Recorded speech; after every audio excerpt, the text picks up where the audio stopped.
Отборът на Ротари клуб Велико Търново стана победител в първия пролетен ротариански турнир по футбол, който се проведе в Свищов. В него участваха 5 отбора на Ротари клубовете от Свищов, Велико Търново, Русе, София, Витоша, както и от румънския град Александрия. Отборите бяха от по 5 състезатели и един вратар, които играха на принципа всеки срещу всеки 10-минутни полувремена. 10 точки великотърновските ротарианци заеха първо място, следвани от отбора на Ротари клуб София, Витоша и свищовските ротарианци. Над 150 изпълнители участват в петото издание на младежкия музикален конкурс Короната на Търновград. Конкурсът се провежда в няколко раздела: класика, поп-рок, джаз и нова българска авторска песен. Форумът се провежда под патронажа на министъра на културата. В младежкия конкурс участват изпълнители от България, Сърбия, Македония, Русия, Гърция, Кипър, Южна Корея и Израел.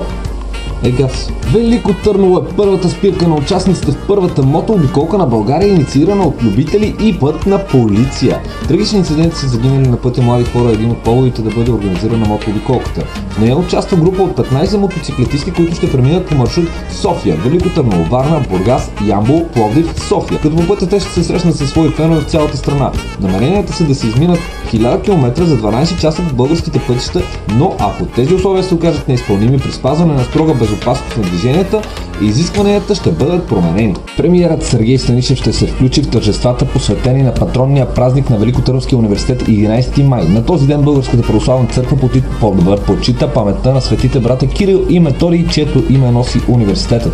Министър-председателят ще поднесе венци пред паметника на светите братя от 10:30. Половин час по-късно от 321 аудитория на ректората Сергей Станишев ще проведе среща-разговор с преподаватели и студенти от университет. В 18:30 започва тържественото събрание концерт МДТ Константин Кисимов. Възстановения академичен хор на ВТУ, диригент маестро Петко Касалов ще изпълни "Върви, народе възродени".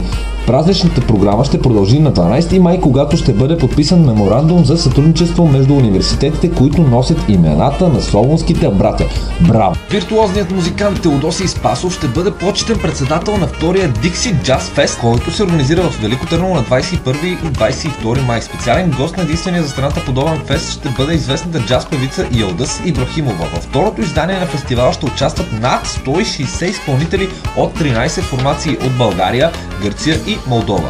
Въпреки че организацията на атракцията вече започна, нейните инициатори от читалище Надежда и Royal Dixie Band не могат да съберат 13 000 лева, необходими за покриване на най-неотложните разходи. Предвижда се Джаз Феста да бъде открит с дефиле под формата на стрит парад от студентския стол до община. Концертите в двете фестивални вечери ще се провеждат на открита сцена пред музикално-драматичния театър Константин Кисимов. 26-годишният български солист Калоян Махлянов като Ошо се сгоди за 3 години по-възрастната от него японка Асако Андо. Избраницата на родения във великотърновското село Джолиница Борец е висока 158 см. Връзката между двамата датира от преди 5 години, когато най-високият състезател в професионалното японско сумо, 203 см българин, намира място във втора дивизия джудо. Тогава японската красавица работи в авиокомпания. Калоян Махлянов е предложил на Асако ръката и сърцето си миналата година преди Рождество Христово.